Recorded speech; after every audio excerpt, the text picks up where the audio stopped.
On October 19, 1991, Mary Ann Lynch went to the apartment of her friend Michelle Wendy Hopt in Carrollton, Texas, to spend the weekend. Lynch brought with her a Marlboro cigarette carton in which only 4 packs remained. She had purchased the cigarettes at Brookshire's in Corsicana, and the carton contained a stamp showing Brookshire's store on the side. Lynch left the carton at Hopt's apartment when they left that evening to go to a nightclub. Lynch had intended to return to Hopt's, but instead spent the night with another friend. Lynch testified that when they went to the club, Hopt was wearing a gold cent dollar charm necklace which she always wore. During the evening, Hopt became ill and another friend drove her back to her apartment. When he left, he testified that Hopt locked the door behind him. Meanwhile, at Hopt's apartment complex, Hines appeared uninvited at a party. When the hostess asked him who he was, he identified himself as the brother of the apartment manager. He told another guest that he was part of the maintenance crew at the complex. He pulled out a ring of keys and stated that he could get into any apartment that he wanted to at any time. At about 6 a.m. on October 20, 1991, Hopt's next-door neighbor heard a woman screaming. He could not determine the source of the screams, but his wife called the police. 2 police officers were dispatched to the scene, but the screaming had ended before they arrived. After inspecting the premises, the officers could not determine where the screams had come from, and they eventually left. 2 other residents in the apartment directly below Hopt's also heard screaming loud enough to awaken them. One of the residents testified that he also heard other loud noises that sounded like a bowling ball being dropped on Hopt's floor. He heard this noise at least 20 times. The screaming lasted for approximately 15 minutes. The resident of an adjacent downstairs apartment also heard the screaming. Just before noon that morning, she and the other residents discussed what they had heard and became concerned for Hopt. Eventually, the apartment leasing manager was persuaded to check Hopt's apartment. After knocking and receiving no answer, the manager opened the door and saw Hopt lying on the floor just inside the door. A stereo cord was tightly wrapped around her neck, her face was black, and she appeared to be dead. Hopt was found dressed in only a robe and lying face up on the floor. There were puncture wounds to her chest area. The robe was stained with blood, but it had no holes to correspond with the puncture wounds to Hopt's body, indicating the robe was placed on her body after the wounds were inflicted. Further, the belt to the robe was tied tighter than a person would normally tie it against her own body. An object appearing to be an ice pick was found on the nearby couch. Hines' palm print was found inside Hopt's apartment in what appeared to be blood, and his thumbprint was found on the inside of the front door. Later that same day, Hines was found to be in possession of Hopt's gold cent dollar charm. He had blood on some of his clothing, and some other objects from Hopt's apartment, including the Brookshire's cigarette carton, were found under the couch where he had been sleeping. When Hines was arrested, he had a scratch under his right eye, scratches to the left side of his neck, and a scratch on his cheek. DNA testing conducted on a blood stain found on Hines' underwear indicated that the blood was consistent with Hopt's blood. The Dallas County Chief Medical Examiner testified that the cause of Hopt's death was strangulation and puncture wounds. Hopt had abrasions to her neck and jaw, contusions on her neck, and a fractured hyoid bone. She had about 18 puncture wounds. She had rectal tears with hemorrhaging. Barner testified that the puncture wounds could have been made by the object found on the couch in Hopt's safe.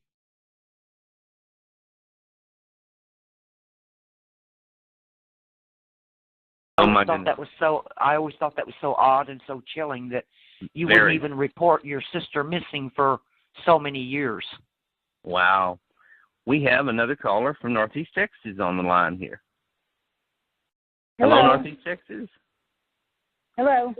How are you this evening? Yes. I'm doing good. Great. Well, tell us. I'm calling about serial killer David Wayne McCall that was here in Paris, Texas, I knew him between 1984 and 1987. And at the time, I was only 16 years old. And one of the guys that we both hung around told me that he had raped a woman in Indiana. Now, all of this can be Googled now.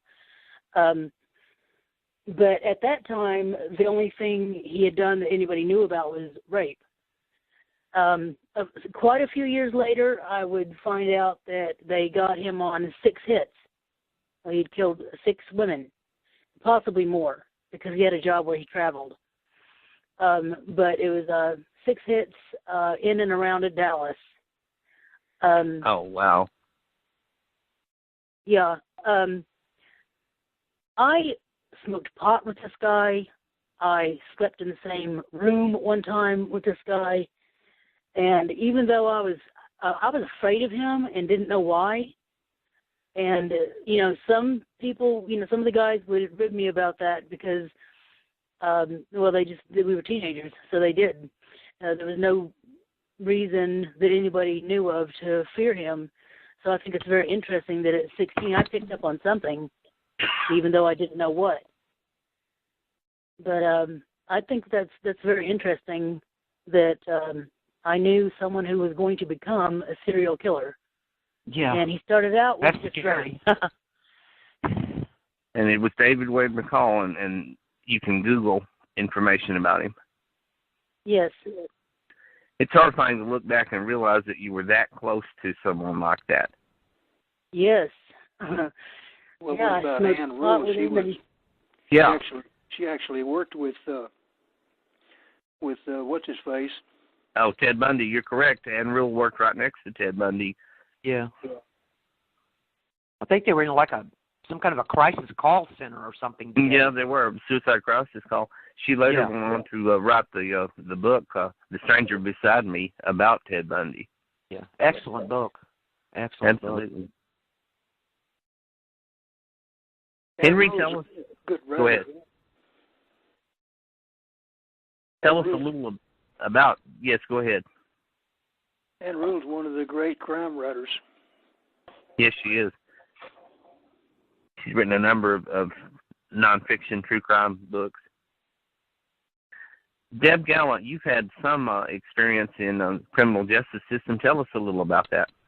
Well, actually, I just studied. I wanted to go on to become a probation officer, but I just ran out of money, so I only, received my associate's degree. Mm-hmm. But during that time, it was a very intense course. We learned photography back when, you didn't have digital cameras, and how to process fingerprints. And we had to do a lot of research. And it was during that time that I became a staunch advocate against the death penalty. And there's a reason for this. Up until that time, I figured, hey, let him die. However, when I was doing research, and this was like 1988, I read up on how they had found 300, and I forget, so many people that they thought were guilty and later found out after their death they were innocent. And that made me think. I thought, even if one person, is put to death for something they didn't do, it's just wrong. And even though my next door neighbor was murdered, and I woke up to her screaming, being murdered, even that, at that time, we knew he did it, but all I wanted was for him to be in prison the rest of his life. I thought, make him be as miserable as he made, everybody else. And since then, they've come out with the Innocent Project and a lot of things where DNA has exonerated a lot of people that had been in prison for years, some on death row, and never thought they'd see the outside of the prison again. And here they had, were not even guilty. Deborah, have you ever heard of Randy Steidle? No. Now, where was he? I was just looking up the serial killer we had in our area. Go ahead. Well, Randy Steidle was someone that I met when I was very young. I was only about 18, and I dated him for a while. Several years later, he and another man, this is in a town, it's also called Paris, Illinois. He and another man were arrested for the murder of a young couple, Karen, and I can't remember the other man's name. It may have been Randy Rhodes. The bodies had been, I believe, strangled, stabbed, and the house was burnt down. Well, eventually Steidle and the other man, I can't think of his name, they ended up on death row. And 19 years later, Steidle was exonerated and found that he had been railroaded by the Paris police and the state's attorney. So he had spent all that time. He's not the man that originally came from Ohio, is he? No, I believe Steidle grew up in, as far as I know, he grew up in Paris, Illinois. Okay, the reason I was asking, because there was another case in Texas. I read the book so long ago, I can't remember. I want to see The Thin Blue Line, but I may be wrong. But the man had come from Ohio down to Texas to work, and he had picked up a hitchhiker.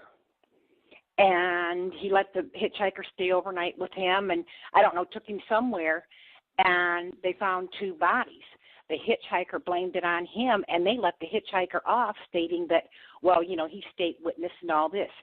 Years later, this man was on death row and had received reprieves. That's the only reason he was still alive. But years later, they somehow linked or figured out that he wasn't the one that committed the murders. But they didn't go after the hitchhiker. He had killed other people since. They prosecuted him for that, but not for, you know, this man. And I read that book, I want to say in 1995, and I was just very upset about it because I thought, you know, what kind of justice system is this if the perpetrator goes free and somebody else? Yeah, and of course, now it's coming out all over the news that all these attorneys, police, prosecutors, and everything are fabricating evidence, and they're lying. And this apparently is going back, they say, for decades, and it's all over the country. And there's something called the Innocence Project. Yeah, and also something to do with the DNA.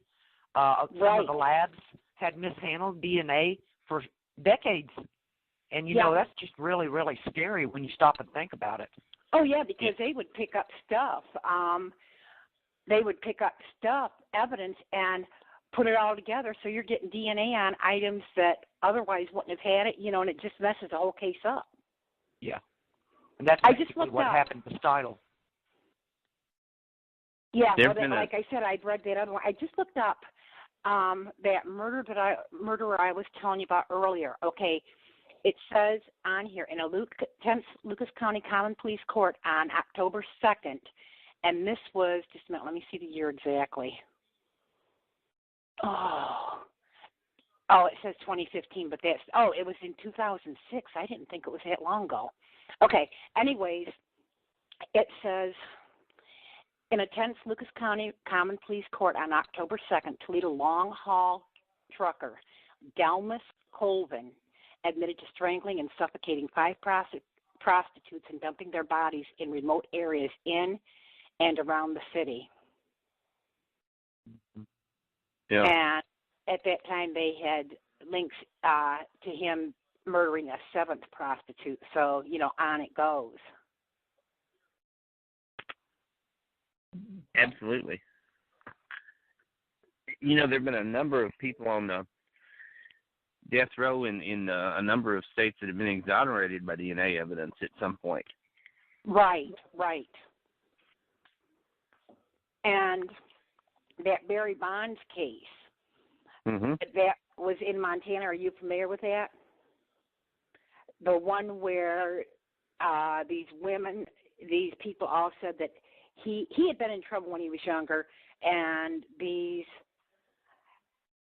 this girl, I think she was a valedictorian or something. Anyways, they lured her out to an area, and they admitted that they got into a fight, but then they said that Barry Bonds did it. And people have come forward to say, no, that's not what happened. You know, the women that got away with it, they were kind of girls then, but the ones that got away with it would brag about how they'd murdered once and got away with it. They let Barry Bonds out for like a year, and then they decided, no, we're going to just put him back in here, and they found him guilty. And he's, has this life sentence, and I had been connected to that link. And one of the reasons being is, okay, is there DNA that can exonerate him? I don't know that he's innocent, but, when you have so many people come forward to state other facts, it just makes you wonder. Yeah. And the prosecutor at that time was running for some kind of office, so he wanted to, that's another thing. It becomes political. They want to make a name for themselves. Yeah, and I'm sure that's happened, ever since there's been, police forces and FBI and prosecutors and the whole bit. I mean, they're the ones that are in position to fabricate evidence if they want to. Right.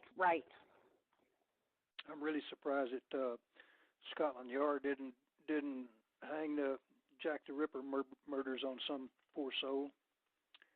Well, they tried. They tried. Absolutely. Somebody said they discovered who. Somebody said there's new evidence that it was a policeman that did those murders. Anybody? But there's all kinds of theories. Patricia Cornwell has an excellent book out. I heard it was a prominent doctor. I did too. Because he had knowledge of the anatomy, he was taking their uterus out and wrapping it around them. Yeah. Only a doctor at that time would have known how to do that. Right. That's like that Black Dahlia that's never been, they've never solved that, although there's been a lot of theories. Uh-huh. They thought that might have been a doctor, too. They think it was the famous torso killer. I can't remember what area he was killing in, but he was out of his normal area.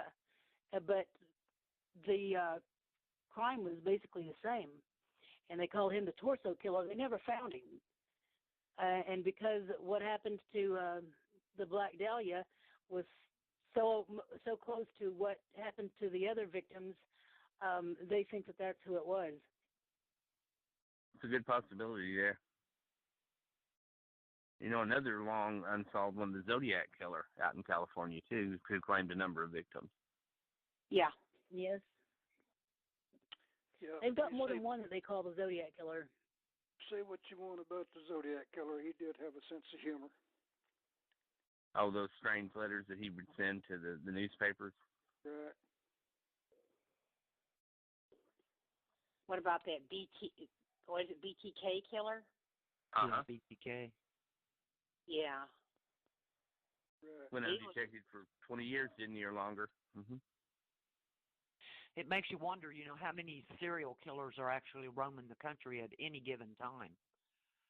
Are there 20 or 30 of them, or, are there over 100?